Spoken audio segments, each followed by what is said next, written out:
Hello dear students, good morning to all of you guys. आज हम सीखेंगे present perfect tense, लेकिन इससे पहले हम जानेंगे कोट। आज का ये कोट बहुत ही खास है और ये कोट बाय बिल गेट्स, यानी बिल गेट्स के द्वारा उन्होंने अपने स्टेटमेंट में कहा है, this quotation has been said by Bill Gates, he has said in his own statement. Guys ये कोटेशन है, no man is rich enough in the world can purchase his past. No man, कोई भी व्यक्ति rich enough in the world, संसार में इतना धनार्थ नहीं, can purchase his past, कि अपने अतीत को खरीद ले।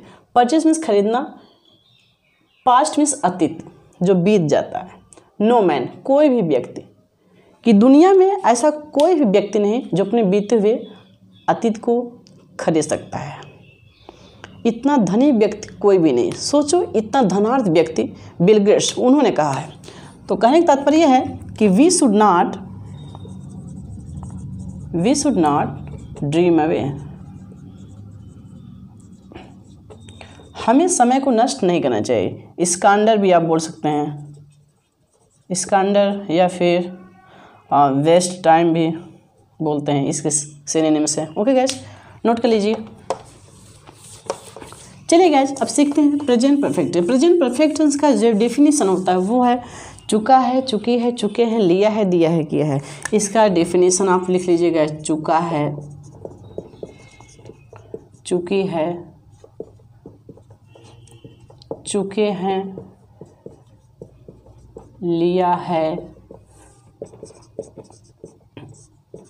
दिया है, किया है। ये इसके डेफिनेशन है। ओके गैस, यानी यदि हिंदी अनुवाद के अंत में चुका है, चुकी है, चुके हैं, लिया है, दिया है, किया है, यानी कार्य का समाप्त होना पाया जाए तो वो प्रेजेंट परफेक्ट टेंस कहलाता है गैस।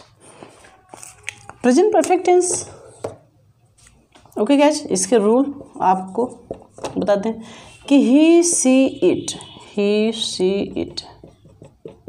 नेम के साथ, यानी ये सिंगुलर सब्जेक्ट ही सीट, और वैसे ये प्रोनाउन है, ही प्रोनाउन, शी प्रोनाउन।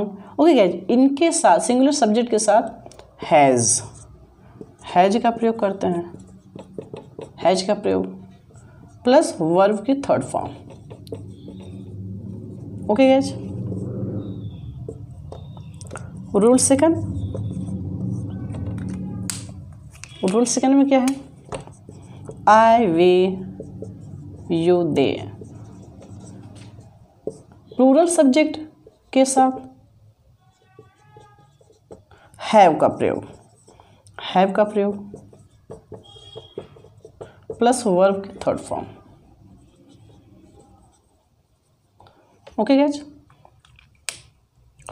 यानी प्रेजेंट परफेक्ट टेंस का जो हेल्पिंग वर्ब है वो है हैज और हैव, हैज और हैव, हैज़ और हैव। ये प्रेजेंट परफेक्ट टेंस का हेल्पिंग वर्ब है। चलिए गाइस, सीखते हैं।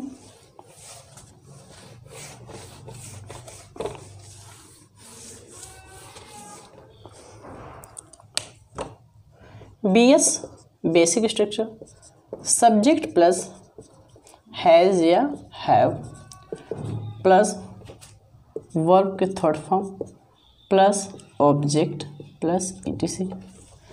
ये अफर्मेटिव सेंटेंस है। अफर्मेटिव सेंटेंस, अफर्मेटिव यानी आप जिसे पॉजिटिव भी कहते हैं।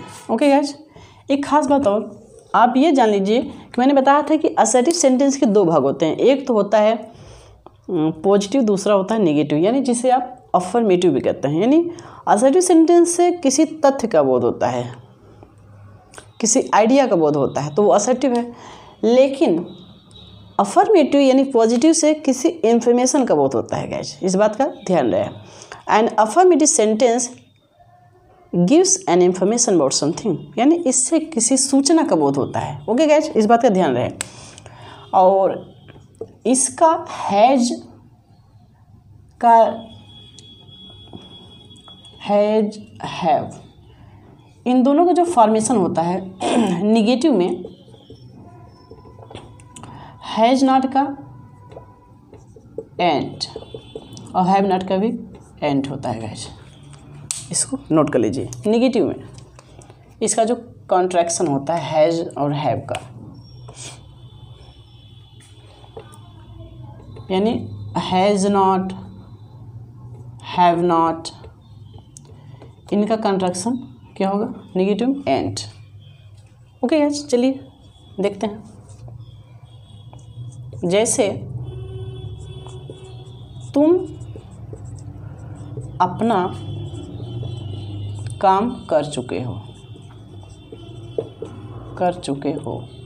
यानी काम कर चुके हो। यहाँ पर कार्य क्या हुआ है? फिनिश हो गया है, यानी कार्य का समाप्त होना बताया जा रहा है कि किसी के द्वारा कार्य को कंप्लीट किया जा चुका है। ओके गाइस, तो यहाँ पर सब्जेक्ट आपका तुम है, ये तुम आपका सब्जेक्ट है। शेष ये सभी आपके प्रेडिकेट है। मैंने इसके बारे में बताया, सब्जेक्ट और प्रेडिकेट के बारे में बताया है। तुम अपना काम कर चुके हो, यू आपका सब्जेक्ट है, यू। तो यू साथ क्या लगता है? हैव। यू हैव कर चुका यानी कंप्लीट यानी कर चुका। You have completed. Third form completed. First form complete.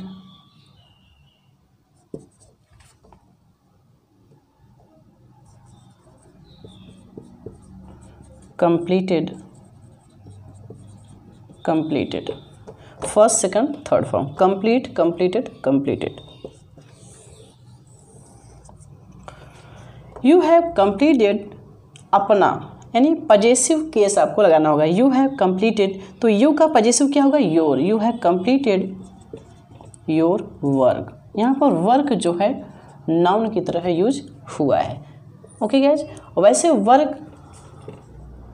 Work guys noun भी है, वर्क वर्ब भी है। जैसे आई वर्क, मैं काम करता हूँ। जब इसे एज ए वर्ब यूज करेंगे तो इसका मतलब होगा काम करना। जब इसे एज ए नाउन यूज करेंगे तब सिर्फ होगा काम, यानी कार्य। नोट कर लीजिए गाइस, या फिर इसका एक स्क्रीनशॉट ले लीजिए।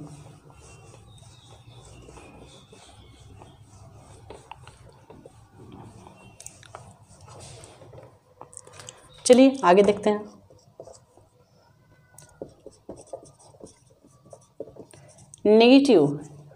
नेगेटिव का बीएस क्या होगा?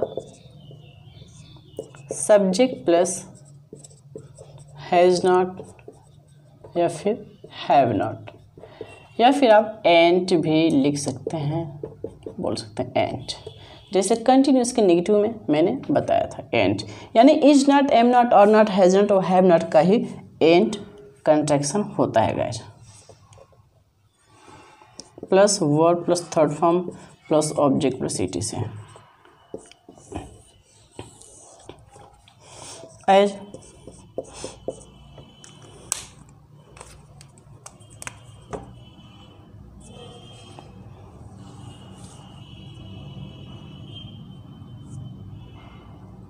वह बड़े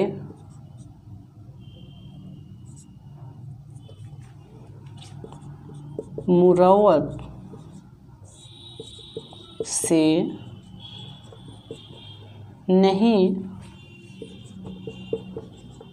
बोल चुका है। वह बड़ी मुरव्वत से नहीं बोल चुका है। वह, ही, तो क्या होगा? ही has not. He has not या फिर एंट। ही एंट, मैंने क्या बताया था? एंट नहीं, ain't. He ain't spoken, speak, spoke, spoken. He ain't spoken with great fervence.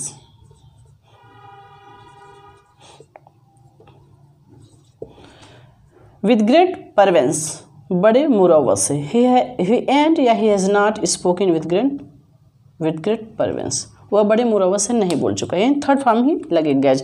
तो स्पीक का क्या होगा, सेकंड फॉर्म स्पोक होता है और थर्ड फॉर्म स्पोकन।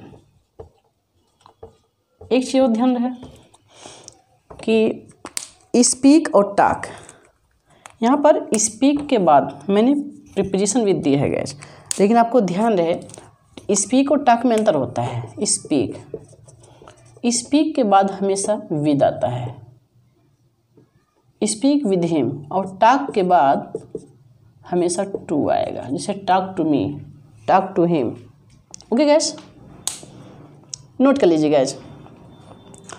आज के लिए फ़िलहाल इतना ही, फिर मिलेंगे एक नए वीडियो के साथ, तब तक के लिए बाय बाय गैस। मेहनत करिए और जो भी आपको डाउट्स हो कमेंट बॉक्स में लिखिए, कमेंट करिए, वीडियोज़ को शेयर करिए, अच्छा लगे तो लाइक करिए गैस।